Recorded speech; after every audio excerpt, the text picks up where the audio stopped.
5 ans d'existence et déjà 78 enfants à l'internat de Zinder au Niger.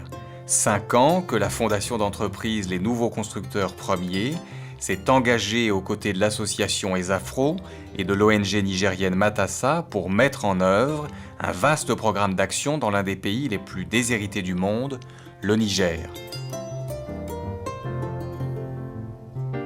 5 années d'engagement et de travail pour atteindre un seul et même objectif, favoriser l'accès à l'éducation d'enfants issus de villages de brousse à travers la création d'un internat dans la ville de Zinder.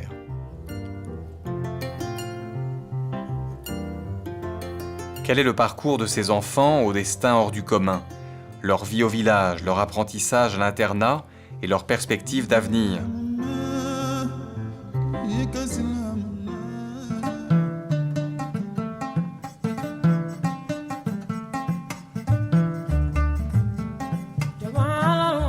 Originaires de villages isolés, situés dans un rayon de 50 à 180 km de Zinder, ces enfants sont issus de familles de 8 enfants en moyenne.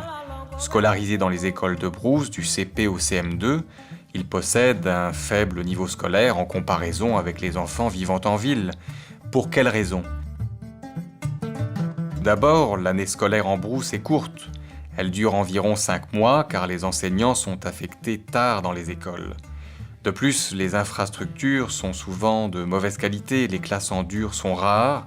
Enfin, les familles ont besoin de leurs enfants, et en particulier de leurs filles, pour le travail dans les champs et les travaux domestiques.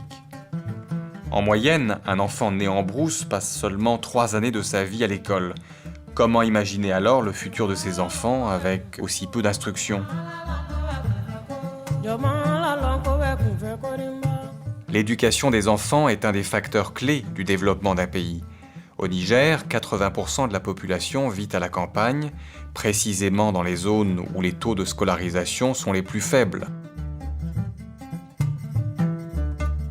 L'internat est une alternative que nous offrons aux meilleurs élèves des zones rurales autour de Zinder afin qu'ils suivent une scolarité complète.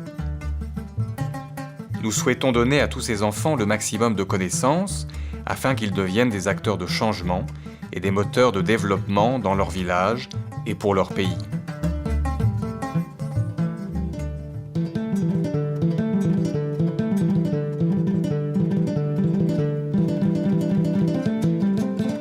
Le test de recrutement pour l'internat est organisé sous l'égide de l'Éducation nationale nigérienne dans les villages de la zone rurale autour de Zinder et concerne les enfants qui entrent en 6e.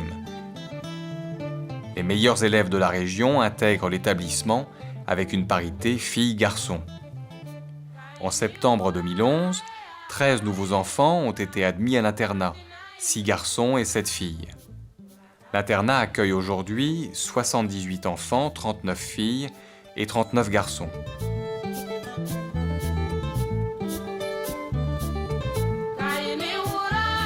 L'internat de Zinder offre un cadre de vie sain et propice à l'épanouissement de chaque enfant. Le bâtiment est composé d'une aile pour les filles et d'une aile pour les garçons. Il est très fonctionnel et offre toutes les installations nécessaires au quotidien des enfants et du personnel de l'internat. Une salle à manger, une bibliothèque, des dortoirs, une salle de réception, une structure d'accueil pour les familles. Le terrain occupe une superficie de 12 000 m² sur laquelle sont implantés aires de jeux, arbres fruitiers et potagers.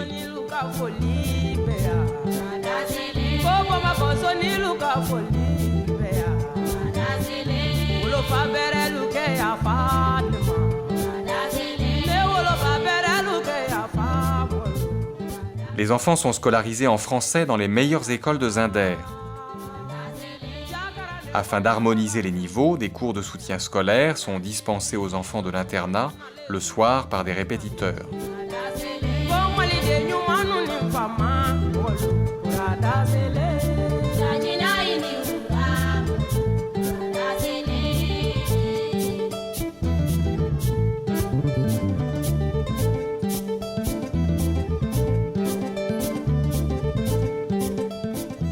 Pour les enfants, l'internat est leur deuxième maison, leur deuxième famille.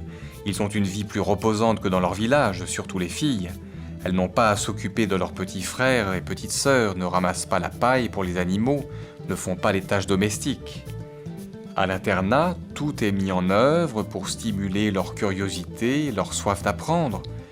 De nombreuses activités extrascolaires sont organisées par l'équipe éducative, telles que des activités sportives, football, basket, des activités culturelles, des ateliers de théâtre, de chant, de bricolage ou encore d'informatique, mais aussi des séances de sensibilisation à l'importance de l'hygiène, aux règles de vie en communauté, à la préservation de l'environnement.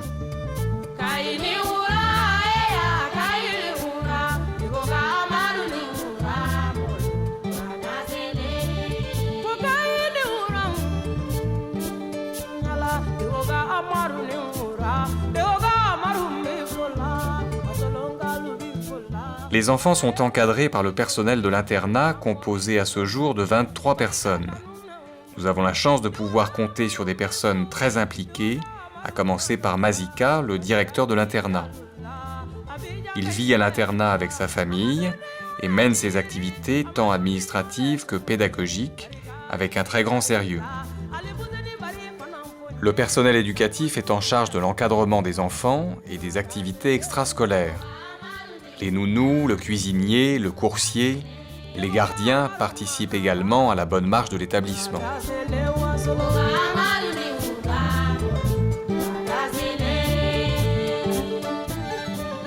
Grâce à la présence permanente de notre représentant Pascal Coutard, de notre directeur pédagogique Samba Diop et aux 2 missions effectuées chaque année par les chefs de projet Anne Villaseka et Luc Barbier, nous garantissons le bon fonctionnement de l'internat et surtout l'équilibre et la sécurité des enfants.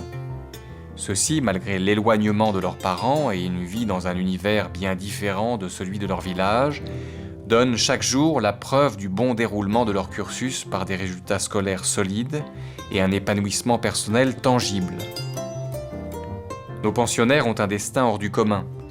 À l'internat, ils ont le temps d'être des enfants. Ils s'instruisent, s'amusent et s'éveillent au monde.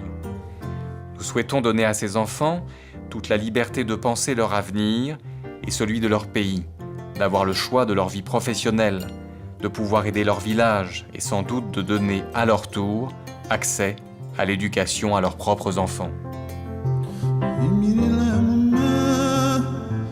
Yekasilam